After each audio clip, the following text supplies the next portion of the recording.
Hello friends, welcome to Achievers Academy 2017। I am Akanksha Tyagi और आज हम पढ़ने जा रहे हैं चैप्टर नंबर 5 10th क्लास का पीरियोडिक क्लासिफिकेशन ऑफ एलिमेंट्स। ठीक है, तो इस चैप्टर में हम क्या जान पाएंगे? इस चैप्टर से हम जान पाएंगे कि कोई हम पीरियोडिक टेबल देख के जान सकते हैं कि ये एलिमेंट मेटल है या नॉन मेटल है। ठीक है, इसकी फिजिकल प्रॉपर्टीज क्या रहेंगी, इसका बॉइलिंग पॉइंट का भी हमें बहुत कुछ आइडिया लग सकता है, बॉइलिंग पॉइंट का, मेल्टिंग पॉइंट का, ये किसके साथ में ऑक्सीजन के साथ में रिएक्ट करेगा कि नहीं करेगा, या एलिमेंट्स के साथ में कौन से एलिमेंट्स के साथ में रिएक्ट करेगा, कौन से के साथ में नहीं करेगा, ऑक्साइड्स बनाएगा, हाइड्राइड्स बनाएगा, ये सब हम जान सकते हैं इस चैप्टर को अगर आप अच्छे से समझ लोगे। ठीक है ना, पूरा हम पीरियोडिक टेबल को देख करके उसकी फिजिकल प्रॉपर्टीज, केमिकल प्रॉपर्टीज को समझ जाएंगे। लेकिन उससे पहले कुछ एक ऐसी टर्म्स आती हैं जो जानना ज्यादा जरूरी है। ठीक है ना, पहले हम उन टर्म्स को समझेंगे। वो टर्म्स आपके सामने है, atomic radius, ionization potential, electron affinity and electronegativity. ठीक है, तो देखते हैं ये टर्म्स हैं क्या चीज। एटॉमिक रेडियस क्या होती है? आप जानते हो एक एटम के अंदर क्या होता है? एटम के अंदर होता है न्यूक्लियस, और न्यूक्लियस के बाहर इलेक्ट्रॉन्स रिवॉल्व करते हैं ऑर्बिट्स में। तो जो आउटर मोस्ट ऑर्बिट होती है, सबसे लास्ट वाली जो ऑर्बिट होती है, और जो सेंटर होता है न्यूक्लियस का, ठीक है, उसके बीच में जो हमारा डिस्टेंस है, that is called atomic radius. For example, मैंने आपको एक एलिमेंट लिया, हाइड्रोजन एलिमेंट, जिसका आपका एटॉमिक नंबर इज 1, आप सब जानते हो। तो इसमें क्या होगा, हमारा सेंटर है हाइड्रोजन का, और इसकी फर्स्ट ऑर्बिट में एक इलेक्ट्रॉन रिवॉल्व कर रहा है। ठीक है, ये हमारा सेंटर है, न्यूक्लियस है यहाँ पे। तो एटॉमिक रेडियस क्या हो जाएगी? न्यूक्लियस से the distance between nucleus to the outermost shell. Okay, ये हो गया हमारा एटॉमिक रेडियस। उसके बाद आता है आयोनाइजेशन पोटेंशियल क्या होता है। इस वर्ड को देख के आप काफी कुछ समझ सकते हो। ठीक है ना, पोटेंशियल किसी भी इंसान के अंदर क्या होता है, उसके अंदर की एनर्जी होती है। और आयोनाइजेशन क्या होता है? आयोनाइजेशन होता है किसी भी चीज का आयोनाइज हो जाना, मतलब आपके पॉजिटिव और नेगेटिव आयंस में टूट जाना। ठीक है ना, तो आयोनाइजेशन पोटेंशियल क्या है? जब एक एटम है हमारे पास में, है ना, हमने उसको एनर्जी दी और एनर्जी देंगे तो इलेक्ट्रॉन रिमूव होता है। ठीक है, एनर्जी दे के इलेक्ट्रॉन रिमूव होता है, तो उसी को हम आयोनाइजेशन पोटेंशियल बोलते हैं। The energy required to remove an electron from its outermost shell. ठीक है, जैसे कि हमारे पास कोई भी एलिमेंट है, सपोज मैं उसको डिनोट करती हूँ M से।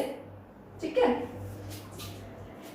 इसको हम जब एनर्जी प्रोवाइड करेंगे कुछ, तो क्या होगा, ज्यादा जब एनर्जी आएगी तो इसके जो आउटर मोस्ट शेल में इलेक्ट्रॉन होते हैं वो एक्साइट हो जाते हैं, और एक्साइट होके वो कूद जाते हैं, जंप कर जाते हैं, जिसमें उनको जंप करना है। जो भी हमारे पास दूसरा एलिमेंट होगा, जो उन्हें अच्छा लगेगा, वहां जाएंगे। तो क्या होता है, यही हमारा आयोनाइजेशन पोटेंशियल होता है, वो एनर्जी जो इसको चाहिए इलेक्ट्रॉन को निकालने के लिए। ठीक है, बहुत बार इलेक्ट्रॉन हमें चाहिए होते हैं एटम को, उसके पास अपने पास कम होते हैं इलेक्ट्रॉन। आपको पता होता है कि एक ऑक्टेट रूल होता है, हर कोई चाहता है कि मेरे आउटर मोस्ट शेल में 8 इलेक्ट्रॉन हो। ठीक है ना, इसी को ऑक्टेट रूल बोलते हैं। तो बहुत बार एटम्स को क्या होता है, जब एटम्स एक कंपाउंड बनाते हैं तो उन्हें इलेक्ट्रॉन्स की कमी होती है, तो वो इलेक्ट्रॉन की कमी होती है तो वो इलेक्ट्रॉन को अपनी तरफ अट्रैक्ट करते हैं, और कभी कभी ज्यादा होते हैं तो वो दूसरे को जिसको जरूरत होती है उसको इलेक्ट्रॉन प्रोवाइड करा देते हैं। ठीक है ना, तो ये क्या हो गया हमारा, जब हम इसको एनर्जी रिक्वायर्ड करेंगे तो ये आपका इलेक्ट्रॉन रिमूव हो जाएगा। ठीक है, इलेक्ट्रॉन रिमूव होते ही कौन सा चार्ज आ जाएगा? एटम पे क्या चार्ज होता है? एटम पे चार्ज होता है न्यूट्रल। ठीक है, अब उसमें न्यूट्रल क्यों होता है? क्योंकि पॉजिटिव चार्ज और नेगेटिव चार्ज बराबर होते हैं, पर अब नेगेटिव चार्ज कम हो गया, तो कौन सा चार्ज आएगा? Positive charge.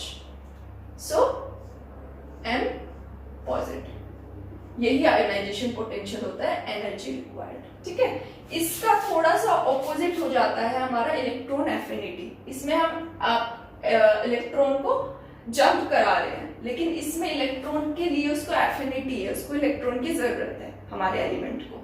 ठीक है ना, तो ये क्या होगा, ये चीज आपको याद रखनी है। जब इलेक्ट्रॉन जाएगा, जब एक इलेक्ट्रॉन अपने आउटर मोस्ट शेल को छोड़ के जाएगा तो उसको एनर्जी की जरूरत पड़ेगी, लेकिन जब एक इलेक्ट्रॉन आएगा, ठीक है ना, बाहर से, तो वो एनर्जी रिलीज करेगा एलिमेंट। जब वो एनर्जी रिलीज करेगा तभी वो इलेक्ट्रॉन को एक्सेप्ट कर पाएगा। Got it? So electron affinity क्या होती है? The energy released to accept an electron is called electron affinity. ठीक है, ये आप समझ गए होंगे। उसके बाद आता है इलेक्ट्रोनेगेटिविटी। अच्छा, इसमें एक चीज ध्यान रखने वाली बात है, जब हम आयनाइजेशन पोटेंशियल पढ़ते हैं और इलेक्ट्रॉन एफिनिटी पढ़ते हैं तो दोनों में जिन एलिमेंट्स की हम बात करते हैं उनकी एक पर्टिकुलर स्टेट होती है, वो गैसियस स्टेट होती है, गैसियस स्टेट। ठीक है, ये आप जब भी इनको डिफाइन करोगे तो इस वर्ड को लिखना बहुत जरूरी है, gaseous state, element in gaseous state या फिर एटम इन गैसियस स्टेट। उसके बाद हमारा नेक्स्ट टॉपिक है आपका इलेक्ट्रोनेगेटिविटी। क्या होता है? इलेक्ट्रोनेगेटिविटी होता है आपका इलेक्ट्रॉन को अपनी तरफ खींचने की क्षमता। ठीक है, ये कब होता है? ये होता है हमारा जब हम एक कंपाउंड की बात करते हैं, तब ये कॉन्सेप्ट आता है इलेक्ट्रोनेगेटिविटी का। ठीक है ना, ये क्या करते हैं, जो ज्यादा इलेक्ट्रोनेगेटिव होते हैं वो इलेक्ट्रॉन्स को अपनी तरफ एकदम से खींच लेते हैं, हालांकि वो टोटली एक्सेप्ट नहीं करते, एक शेयरिंग बन जाती है उनकी, काइंड ऑफ जैसे कोवेलेंट बॉन्डिंग में होता है ना हमारा, तो वो शेयरिंग बन जाती है। जैसे हमारे पास एग्जांपल है हाइड्रोजन क्लोराइड, ठीक है, जिसको हम लिखते हैं HCl। तो इसमें क्या होता है, हमारे पास में हाइड्रोजन के पास कितने इलेक्ट्रॉन है? एक इलेक्ट्रॉन है। तो आप ये ध्यान रखो कि ये एक इलेक्ट्रॉन दे नहीं सकता किसी को भी, क्योंकि इसका एग्जिस्टेंस खत्म हो जाएगा। एक तो इलेक्ट्रॉन है, उसको भी दे देगा ये। और क्लोरीन के पास कितने इलेक्ट्रॉन्स हैं? क्लोरीन का एटॉमिक नंबर होता है 17।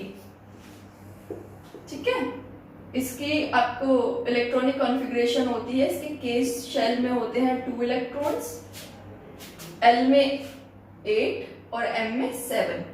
ठीक है ना, तो इसके पास आउटर मोस्ट शेल में कितने इलेक्ट्रॉन्स है? 7। आप जानते हो कि ऑक्टेट रूल कहता है कि इसको हर एटम के पास आउटर मोस्ट शेल में 8 इलेक्ट्रॉन्स होने चाहिए, तो इसको सिर्फ एक इलेक्ट्रॉन की जरूरत है, तो ये इसके इलेक्ट्रॉन को अपनी तरफ अट्रैक्ट करेगा क्लोरीन, तो इसलिए इसकी इलेक्ट्रोनेगेटिविटी हाई होगी। चाहिए इसको भी इलेक्ट्रॉन, क्योंकि इसके पास एक है, ये चाहता है कि मेरे पास कम से कम 2 तो आ जाए। हाइड्रोजन एक एक्सेप्शनल केस होता है जो 2 में सेटिस्फाई हो जाता है। अगर उसके आउटर मोस्ट शेल में 2 इलेक्ट्रॉन्स हो तो हाइड्रोजन इज सेटिस्फाइड। बाकी सारे हाइड्रोजन और हीलियम, क्योंकि ये बहुत ही छोटे एटम होते हैं, ठीक है ना, तो ये 2 में सेटिस्फाई हो जाते हैं, बट बाकी सारे एलिमेंट्स को अपने आउटर मोस्ट शेल में 8 इलेक्ट्रॉन्स चाहिए। सो इसकी आपकी क्लोरीन की electronegativity is higher than hydrogen.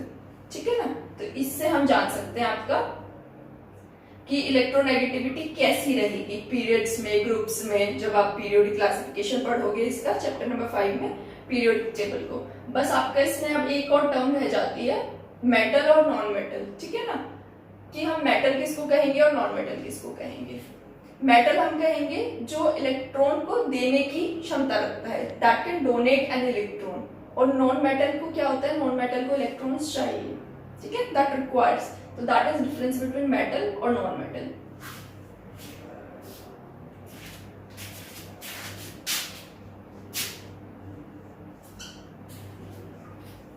Metals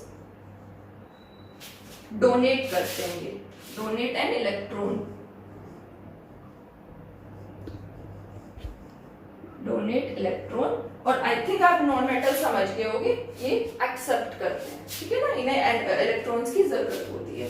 तो बाकी ये टर्म्स हैं, अब इनका एप्लीकेशन क्या है पीरियोडिक क्लासिफिकेशन में, वो जो मैं आपको चैप्टर नंबर 5 डिटेल में पढ़ाऊंगी आगे, तब हम समझेंगे कि इन चीजों का एप्लीकेशन क्या है। तो अगर आपको ये वीडियो अच्छी लगी हो, आपको ये सारे कॉन्सेप्ट्स क्लियर हुए हो, तो आप इसको लाइक कीजिए वीडियो को और सब्सक्राइब कीजिए हमारे चैनल को, ताकि आप आगे भी ऐसे ऐसे वीडियोस देखते रहें। और अगर आपकी कोई क्वेरी है या आप कुछ भी पूछना चाहते हैं तो आप कमेंट कर सकते हैं। Thank you.